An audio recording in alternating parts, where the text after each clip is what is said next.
We're going to take you on an adventure, an exotic journey with a very specific goal: to change your mind about an animal that has a towering PR problem. That animal is the vulture. The very word conjures images of winged parasites circling over dying animals in the desert. However, all of those negative connotations completely evaporate when you get a chance to fly with one of these creatures, as ABC's Ginger Zee will show you tonight. It's a once-in-a-lifetime, heart-pumping adventure, and it starts 5,000 feet above solid ground. See the mountains in the distance? Those are the famous Himalayas. And that bird that just flew in to eat from my hand? A vulture. I get to fly with the creatures that most people find revolting. As breathtaking and odd as all of this looks, this wild journey has real purpose. It's 0 hour in the not-so-pretty war to save the vulture. In the last 15 to 20 years, we've lost 99.9% of some species of vulture across the Indian subcontinent.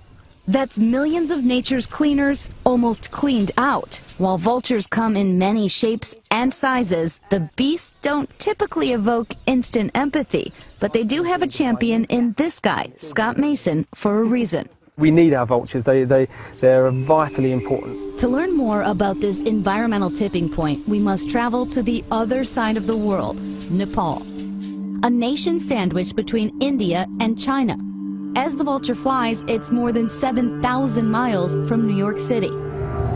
I'm hearing a lot of percussion. Whoa. It's Tibetan monks. Nepal is full of ancient culture and religion that bleeds into the streets.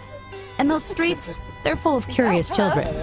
Farmlands lined with weathered faces, cows and horses occupy the roads, a constant reminder that we are far, far from home. I've made a prayer. Hopefully our flight goes well. But the focus for this trip, the threatened vulture. We are in a village called Gachok, which is the location for a vulture feeding site. There's carcasses everywhere. It is a little eerie. The vulture's main predator, a cheap anti-inflammation drug given to cattle. The vultures are declining because of a drug called diclofenac. When the cow dies, the vultures feed from the carcass and diclofenac kills them. That's why Scott started this place, the Vulture Restaurant. It's one spot vultures can eat toxin-free. Does this give you joy? Yeah. It's just nice to see it working. I would think I would have been grossed out, but it's more the nature is like, wow. But Scott's plan to flip the vulture's script extends high above this, where we fly side by side with the endangered beast in a unique sport called parahawking. He has trained birds of prey, both hawks and vultures, to fly with humans. He trains them in Pokhara, Nepal, a near magical valley known for great flying for those with and without feathers. Being able to fly with vultures in the air shows the different sides to them, their majesty, you know, they're very intelligent birds. You know, it's kind of like swimming with dolphins, but, you know, the aerial version of that. And the birds?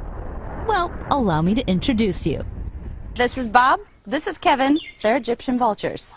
So we run a small rescue facility here. Bob and Kevin live here, as do the other birds that we have. We've had other Egyptian vultures in that we've actually released back into the wild. Kevin is one of those birds who would not have made it on his own. Tuck your elbow in as if you're holding a cup of tea. Yep. And now that Kevin and I have become accustomed to each other, Okay. It is like tea. Like I'm carrying a very fragile cup of tea. it's time to fly. So how will the bird get up to launch with us? He's going to come in a taxi with us. In a taxi? Yeah. Your first time in a taxi with a vulture? It was. Wow. Hello, Himalayas. Does this ever get old? Never. Parahawking looked a lot like the paragliding I've done before. Sans the meat. I got a whole pouch of beef. Kevin's favorite. It's important you keep the food covered because his eyesight's very good. We get checked for safety, Radio check. Yeah. Okay. and so does Kevin. Getting his camera on. Okay. 1, 2, 3, we go. Okay, and run.